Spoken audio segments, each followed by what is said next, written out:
नमस्कार, DD news में आपका स्वागत है। मैं हूं रमन त्यागी। शुरुआत कर लेते हैं हेडलाइंस के साथ। ताराताल हादसे पर विधानसभा में बोले पश्चिम बंगाल के मुख्यमंत्री शुभेंदु अधिकारी। दोषियों पर सख्त कार्रवाई का दिया आश्वासन। दुर्घटना में जान गंवाने वालों के परिजनों को 10 लाख और घायलों को 1 लाख मुआवजे की घोषणा। कोलकाता हादसे पर राष्ट्रपति मुर्मू ने भी जताया दुख।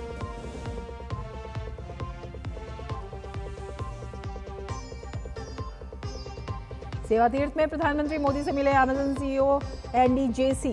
साल 2026 से 2030 के बीच लगभग 48 अरब डॉलर निवेश की योजना की साझा। पीएम मोदी ने कहा, युवाओं के लिए नए अवसर होंगे पैदा।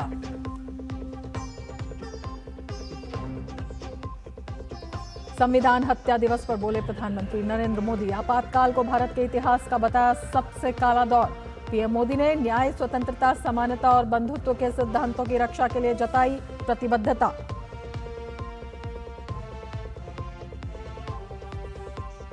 मिशन 2027 से पहले यूपी बीजेपी का संगठन में बड़ा बदलाव। पंकज चौधरी की टीम में 19 उपाध्यक्ष, 8 महामंत्री, 19 मंत्री, 6 क्षेत्रीय उपाध्यक्ष और कार्यालय मंत्री शामिल।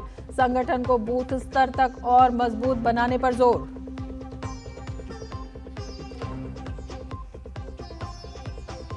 बैक टू बैक 2 विनाशकारी भूकंप से दहला वेनेजुएला।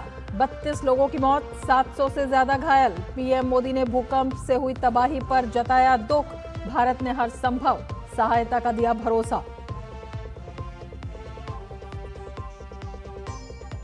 पाकिस्तान के कब्जे वाले कश्मीर में इस्लामाबाद के खिलाफ विरोध प्रदर्शन का 17वां दिन आज। रावलकोट में जुटे 50,000 से ज्यादा लोग। कहा, इलाके की चिंताओं को दूर करने में नाकाम रहा पाकिस्तान। पीओजे के राजनीतिक भविष्य पर फिर से विचार करने की मांग की गई।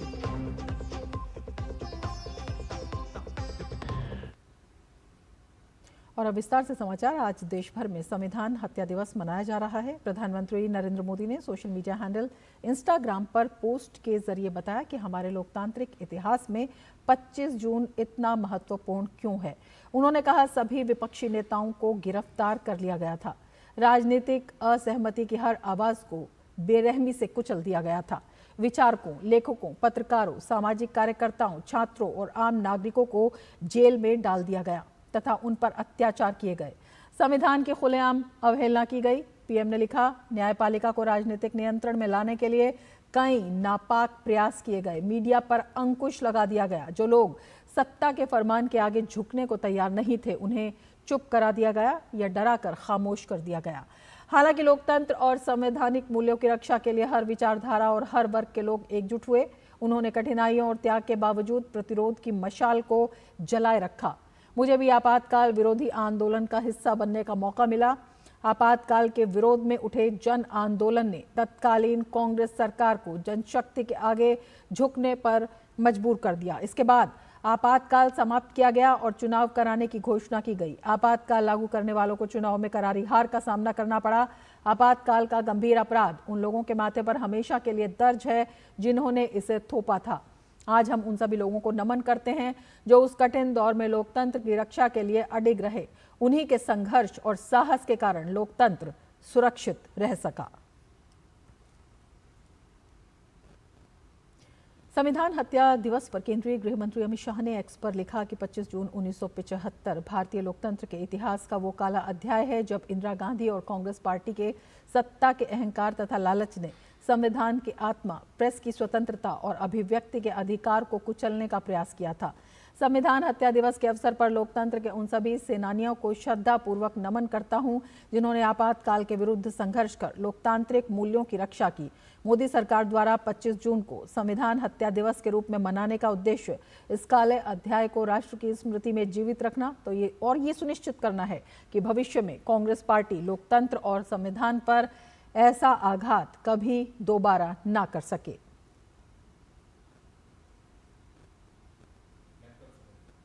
संविधान हत्या दिवस पर भाजपा अध्यक्ष नितिन नवीन ने अपने सोशल मीडिया प्लेटफॉर्म एक्स पर पोस्टर साझा करते हुए कहा कि 12 जून 1975 को इलाहाबाद उच्च न्यायालय ने तत्कालीन प्रधानमंत्री इंदिरा गांधी के निर्वाचन को अवैध घोषित किया था। इसके बाद राष्ट्रहित नहीं बल्कि सत्ता हित को प्राथमिकता दी गई। एक व्यक्ति की कुर्सी बचाने के लिए पूरे देश की स्वतंत्रता को बंधक बना लिया गया और बाबा साहब डॉक्टर भीमराव अंबेडकर जी द्वारा स्थापित संवैधानिक मूल्यों एवं लोकतांत्रिक मर्यादाओं को कुचलने का प्रयास किया गया। भाजपा अध्यक्ष नितिन नवीन ने आपातकाल के दौरान प्रधानमंत्री नरेंद्र मोदी और राष्ट्रीय स्वयंसेवक संघ के स्वयंसेवकों की भूमिका का उल्लेख करते हुए सोशल मीडिया प्लेटफॉर्म पर एक वीडियो साझा करते हुए लिखा कि उसी संघर्ष के दौर में एक युवा प्रचारक के रूप में आदरणीय श्री नरेंद्र मोदी जी ने गिरफ्तारी से बचते हुए भेष बदलकर आंदोलन का संदेश घर घर पहुंचाया। भारतीय जनसंघ ने राष्ट्रहित और लोकतंत्र की रक्षा को सर्वोपरि रखते हुए अपने व्यक्तिगत एवं संगठनात्मक हितों से ऊपर उठकर स्वयं को जनता पार्टी में विलीन कर दिया।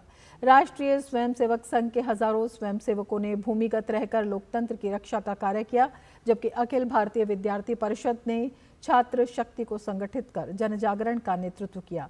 ये त्याग, समर्पण और राष्ट्रनिष्ठा भारतीय राजनीति का स्वर्णिम अध्याय है। संविधान हत्या दिवस के मौके पर उत्तर प्रदेश के मुख्यमंत्री योगी आदित्यनाथ ने एक्स पर पोस्ट करते हुए लिखा, 25 जून 1975 का दिन भारतीय लोकतंत्र के इतिहास का वो काला अध्याय है जब आपातकाल थोपकर देश की संवैधानिक आत्मा को कुचलने का प्रयास किया गया। सत्ता के अहंकार में कांग्रेस द्वारा थोपे गए आपातकाल के अंधकार ने अभिव्यक्ति की स्वतंत्रता और नागरिक अधिकारों को गहरी चोट पहुंचाई। उस कठिन दौर में कठोर यातनाएं सहकर लोकतंत्र की रक्षा के लिए संघर्ष करने वाले सभी महान लोकतंत्र सेनानियों को कोटिशः नमन।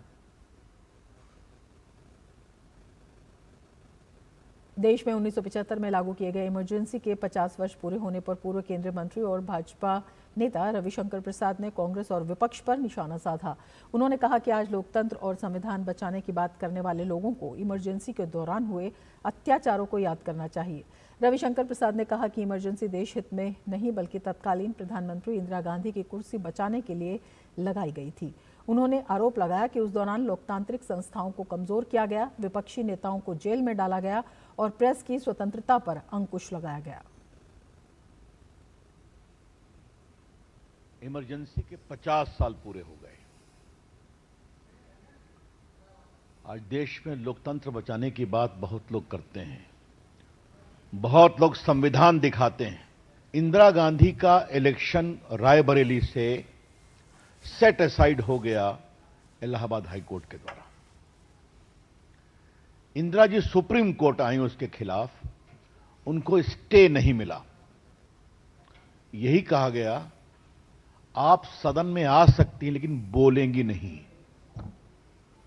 अब आप समझ सकते हैं कि बड़ा फेमस जस्टिस कृष्णा अय्यर का ऑब्जर्वेशन था।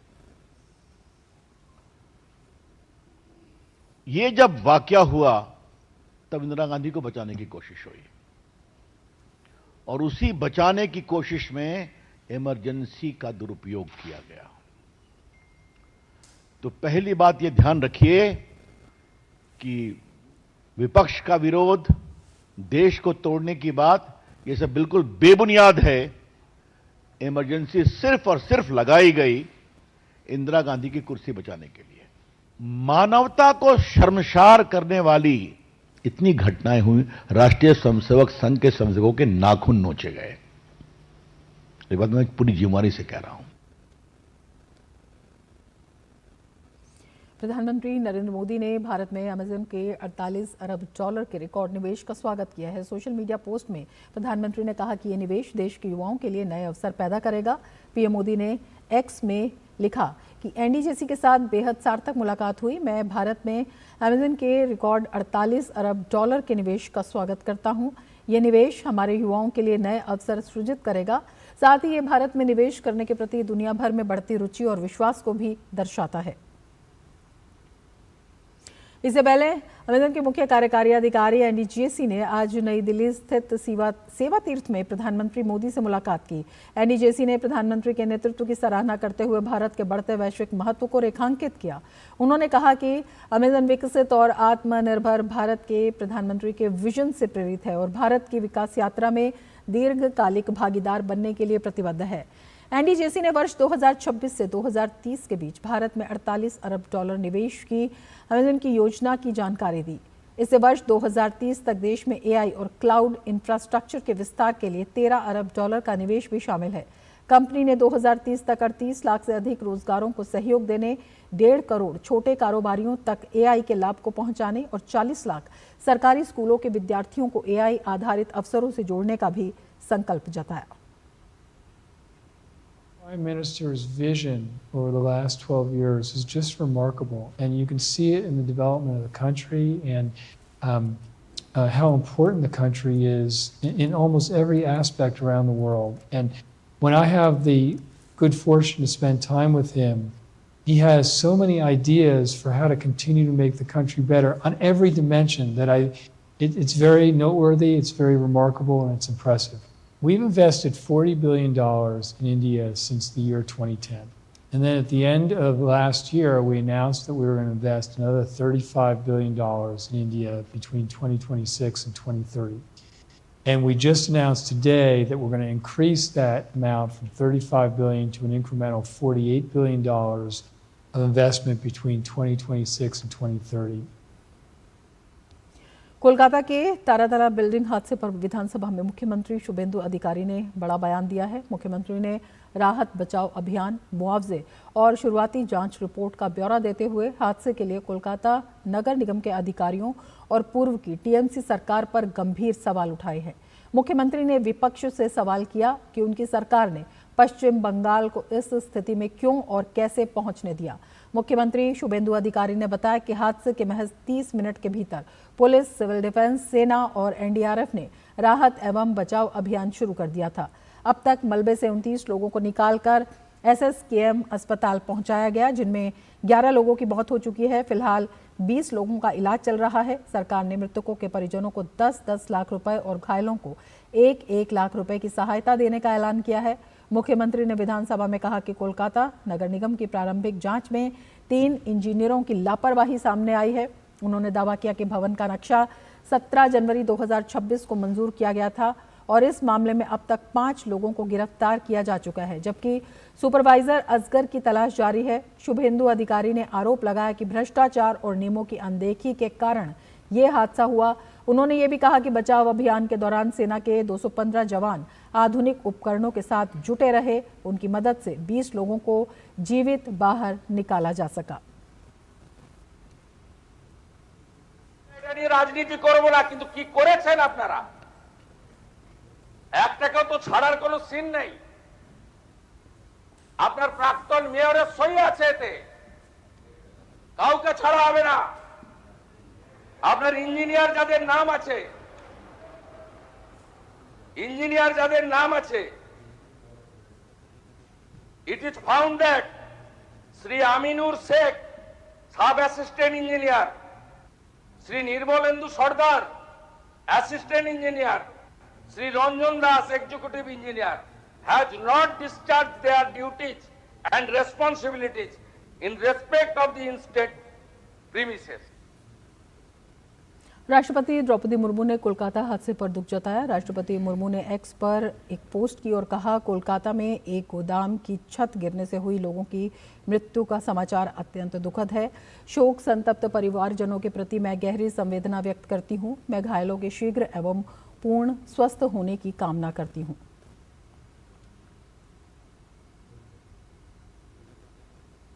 प्रवर्तन निदेशालय ने गाजियाबाद के कथित भूमि एवं आवास घोटाले से जुड़े धन शोधन मामले में दिल्ली और गाजियाबाद स्थित कई ठिकानों पर छापेमारी की। ये कार्रवाई prevention of money laundering act 2002 की धारा 17 के तहत की गई। जांच के अनुसार MS trust builder private limited के प्रवर्तक संदीप सिंह और सेवा सुरक्षा सहकारी आवास समिति के पदाधिकारियों पर आरोप है कि उन्होंने पुनर्विकास परियोजना के नाम पर समिति के सदस्यों को फ्लैट देने का वादा कर उनकी लगभग 41,544 वर्ग मीटर भूमि पर अधिकार हासिल किए। बाद में विकास अधिकारों के कथित दुरुपयोग के जरिए भूमि और फ्लैट तीसरे पक्षों को बेचकर अवैध लाभ अर्जित किया गया। ईडी ने बताया कि तलाशी के दौरान धन शोधन से जुड़े साक्ष्य जुटाए जा रहे हैं। मामले की जांच अभी जारी है। और अब लेंगे एक ब्रेक। आप जुड़े रहिए डीडी न्यूज के साथ। पता है लोग अक्सर मुझसे पूछते हैं कॉल सेंटर का स्टेडी जॉब क्यों छोड़ा? I wanted more out of life. बस मैंने अपना स्टार्टअप शुरू किया। जानना चाहोगे कैसे? Then start up your own business as an LIC agent. यहाँ सब कुछ है, great products, zero investment, leading organisation and unlimited opportunities. तो क्या आप तैयार है? LIC एजेंट बनो, अब बड़ा सोचो। हमारी वेबसाइट पर जाएं या अपनी नजदीकी LIC शाखा से संपर्क करें। मेरी पसंद, मेरी पसंद, मेरी पसंद, मेरी पसंद, हमारी पसंद, हम सबकी पसंद। मजबूत देश का मजबूत सरिया हो गया स्टील। केंद्रीय मंत्री किरण रिजिजू ने सोशल मीडिया पर अरुणाचल प्रदेश में आई बाढ़ का एक वीडियो जारी किया है। अरुणाचल प्रदेश के केईपियोन जिले में बाढ़ और भूस्खलन से हुई जनहानि एवं व्यापक नुकसान पर उन्होंने गहरा दुख व्यक्त किया है। साथ ही केंद्रीय मंत्री ने प्रभावित परिवारों के प्रति संवेदना प्रकट करते हुए मृतकों के परिजनों के प्रति शोक संवेदना व्यक्त की तथा घायलों के शीघ्र स्वस्थ होने की कामना की है। साथ ही उन्होंने कहा कि नागरिकों की सुरक्षा और कल्याण सर्वोच्च प्राथमिकता है। प्रभावित क्षेत्रों में बचाव, राहत और पुनर्स्थापन का कार्य युद्ध स्तर पर जारी है और प्रभावित लोगों को हर संभव सहायता उपलब्ध कराई जा रही है। साथ ही केंद्रीय मंत्री ने कहा कि इस कठिन समय में सरकार प्रत्येक प्रभावित परिवार के साथ खड़ी है और स्थिति को सामान्य बनाने के लिए सभी आवश्यक कदम उठाए जा रहे हैं। वेनेजुएला में कल आए 2 ताकतवर भूकंप ने जो तबाही मचाई उसे देखकर हर कोई हैरान है। वेनेजुएला में लगातार 2 शक्तिशाली भूकंप आए जिससे बड़े पैमाने पर नुकसान हुआ। इमारतें ढह गईं और डरे सहमे कई लोग घरों से बाहर आ गए। भूकंप में 32 लोगों की मौत हुई जबकि 700 लोग घायल हुए। ये जानकारी कार्यवाहक राष्ट्रपति डेल्सी रोड्रिगेज ने दी है। मृतकों की संख्या बढ़ने की आशंका है। आपको बता दें कि वेनेजुएला में 7.2 और 7.5 के 2 बड़े भूकंप आए जिससे वेनेजुएला की धरती हिल गई। ला ग्वाइरा राज्य भूकंप से सबसे ज्यादा प्रभावित हुआ है। माइकेतिया एयरपोर्ट नुकसान के बाद बंद कर दिया गया है। राहत और बचाव कार्य जारी हैं। दोनों भूकंप राजधानी कराकस से करीब 290 किलोमीटर पश्चिम में आए। इससे कई शहरों में इमारतें गिर गईं या खतरनाक तरीके से झुक गईं। कराकस एयरपोर्ट की छत का कुछ हिस्सा गिर गया। इससे धूल का गुबार उठता हुआ दिखाई दिया। और वेनेजुएला में तबाही की जो तस्वीरें सामने आई, जिसने भी देखी वो परेशान हो गया। विनाशकारी भूकंप की चपेट में न जाने कितनी इमारतें आ गईं। कराकास की सड़कों का CCTV फुटेज सामने आया। होटल एडवर्ड और क्षतिग्रस्त इमारतें, भूकंप में दीवारें ढहीं, सड़कें फटी। एयरपोर्ट का भयावह मंजर भी आपको TV स्क्रीन पर दिखाई दे रहा है। इमारतें ध्वस्त हो चुकी हैं और हर तरफ तबाही का मंजर है। रेस्क्यू टीम राहत और बचाव कार्य में जुटी हुई है। कराकास की सड़कों का CCTV फुटेज आप देख रहे हैं अपनी स्क्रीन पर। होटल एडवर्ड और क्षतिग्रस्त इमारतें दिखाई दे रही हैं, ढही हुई दीवारें, फटी हुई सड़कें और एयरपोर्ट का भयावह मंजर इन तस्वीरों में देखने को मिल रहा है। जापान के उत्तरी हिस्से में आज सुबह 7.2 तीव्रता का शक्तिशाली भूकंप आया जिससे कई क्षेत्रों में तेज झटके महसूस किए गए। जापान मौसम विज्ञान एजेंसी के अनुसार भूकंप का केंद्र इवाते प्रांत के तट के पास था और इसकी गहराई लगभग 50 किलोमीटर दर्ज की गई। भूकंप के प्रभाव से आओमोरी प्रांत में ऊपरी 5 तीव्रता के झटके महसूस किए गए। हालांकि राहत की बात यह रही कि सुनामी की कोई चेतावनी जारी नहीं की गई और शुरुआती रिपोर्ट में किसी के हताहत होने की सूचना नहीं मिली है। वेनेजुएला में आए विनाशकारी भूकंपों से हुई जानमाल की भारी क्षति और तबाही इस संबंध में उपराष्ट्रपति CP राधाकृष्णन ने अपने सोशल मीडिया X पर लिखा, वेनेजुएला में आए विनाशकारी भूकंपों से हुई जानमाल की भारी क्षति और तबाही से मुझे गहरा दुख हुआ है।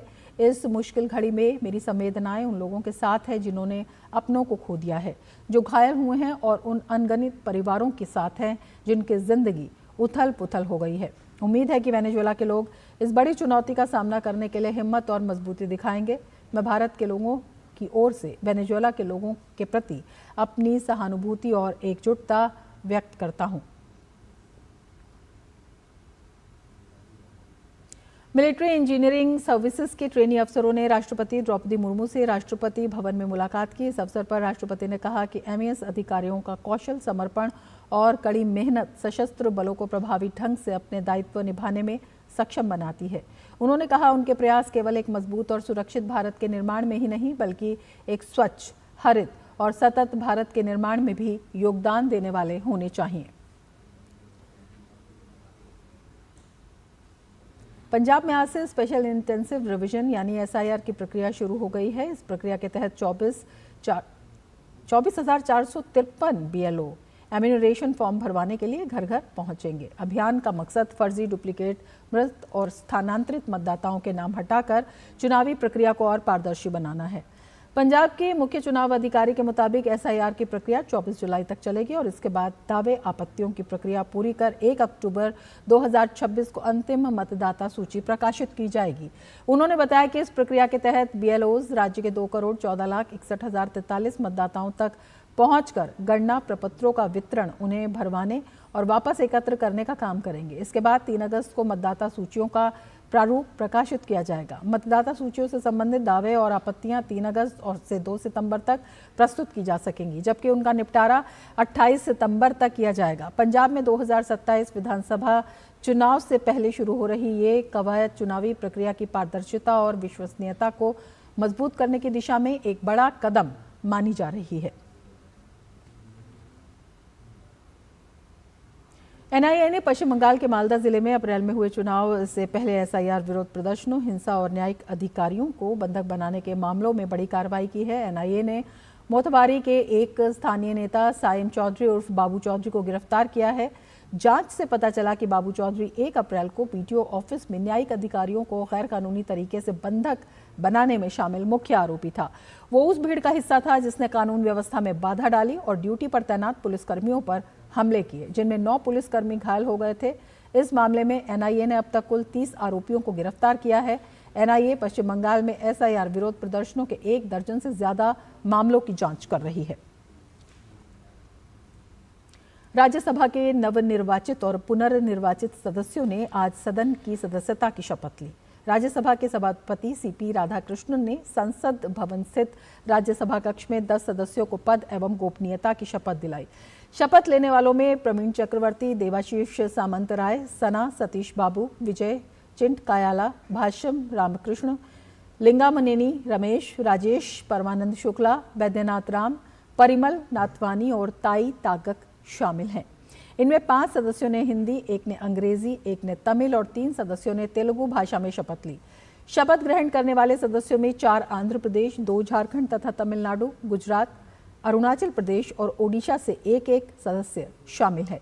इस अवसर पर विधि एवं न्याय मंत्री अर्जुन राम मेघवाल, राज्यसभा के महासचिव PC मोदी, सदन के कई सदस्य और अन्य गणमान्य व्यक्ति भी उपस्थित रहे। उत्तर प्रदेश में अगले साल होने जा रहे विधानसभा चुनाव की तैयारियों को गति देते हुए बीजेपी ने संगठनात्मक स्तर पर बड़ा बदलाव किया है। पार्टी ने अपनी प्रदेश इकाई के नए पदाधिकारियों की सूची जारी कर दी है। लिस्ट में 64 पदाधिकारियों के नाम हैं।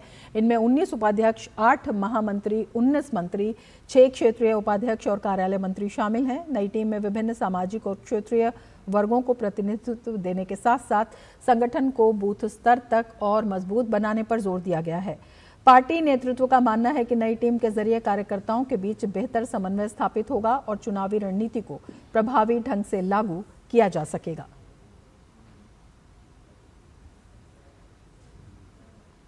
इबोला जैसी संक्रामक बीमारियों से निपटने के लिए नागरिक उड्डयन मंत्रालय और रैल ने एयर सुविधा 2.0 पोर्टल लॉन्च किया है।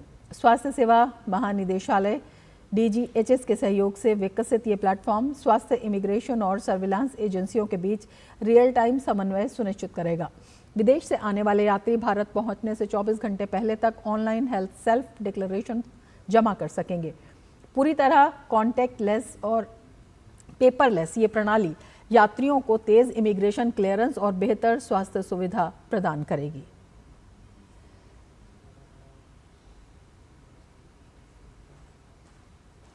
इसके साथ ही इस बुलेटिन में फिलहाल इतना ही। नमस्कार।